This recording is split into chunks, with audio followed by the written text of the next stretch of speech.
എന്നെ വിളിച്ചോ അങ്കിൾ? ആ വാടാ പൊന്നു മോനെ. ഓ, ഓ, ഓ, ഓ, എന്താ അങ്കിൾ? രാവിലെ എനിക്ക് കാപ്പി തരാതെ നീ പ്രാക്ടീസ് ചെയ്തോണ്ടിരിക്കുക. ഒരു ദിവസം 9 പ്രാവശ്യം കാപ്പി കുടിച്ചില്ലെങ്കിൽ എന്റെ എഞ്ചിൻ ഓടില്ല. എന്റെ വയറ് കത്തി കരിയുന്നു. പോയി അങ്കിളിന് കാപ്പി കൊണ്ടുപോവാ. ഇപ്പൊ കൊണ്ടുവരാം. ഒരു മിനിറ്റ്. ഏതോ പുരാതന വിഷയങ്ങൾ ട്രാൻസ്ലേറ്റ് ചെയ്യണമെന്ന് യൂണിവേഴ്സിറ്റിയിൽ നിന്ന് നിനക്ക് ഫോൺ വന്നിരുന്നു. ശരി. പിന്നെ വേറൊരു കാര്യം. എന്താ?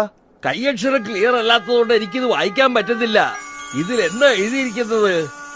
ശരി, ഞാനൊരു ഭൂതക്കണ്ണാടി എടുത്തുകൊണ്ട് വരട്ടെ. ഓക്കെ. ആ, വേറൊരു കാര്യം. ഇവളുടെ പേര് ജൂലി, ചൈനയെന്നാ. നിന്റെ ഏട്ടന്റെ മോളാ. ഒരു കൊല്ലം നിന്റെ കൂടെ ആയിരിക്കും. അത് ശരി. എന്റെ കൂടെയോ? അതെ, ചൈനയിലുള്ള നിന്റെ ചേട്ടന്റെ മോള്. അവിടെ തീരെ പഠിക്കുന്നില്ല. ഇവിടെയാണെങ്കിൽ അവളുടെ പഠിപ്പിന്റെ കാര്യം നീ ഏറ്റെടുക്കുമെന്ന് കരുതി അയച്ചതാ. നല്ല കുട്ടിയാ. ചേട്ടൻ എന്നോട് ഒരു വാക്ക് ചോദിക്കാമായിരുന്നു. ജോലി തിരക്കുകൊണ്ടായിരിക്കും ഫോൺ ചെയ്യാഞ്ഞത്. സാരമില്ല, ഇനി അവളുടെ സ്വഭാവം നീ മനസ്സിലാക്കിയാ മതി. ഇവളുടെ സ്വഭാവം മനസ്സിലാക്കി വരുമ്പോഴത്തേക്ക് ഞാനൊരു വഴിയാകും. ഹലോ, എന്റെ പേര് ജാക്കി. ഹോ, എന്റെ ഭാഷ മനസ്സിലായില്ലേ? തൊലഞ്ഞു.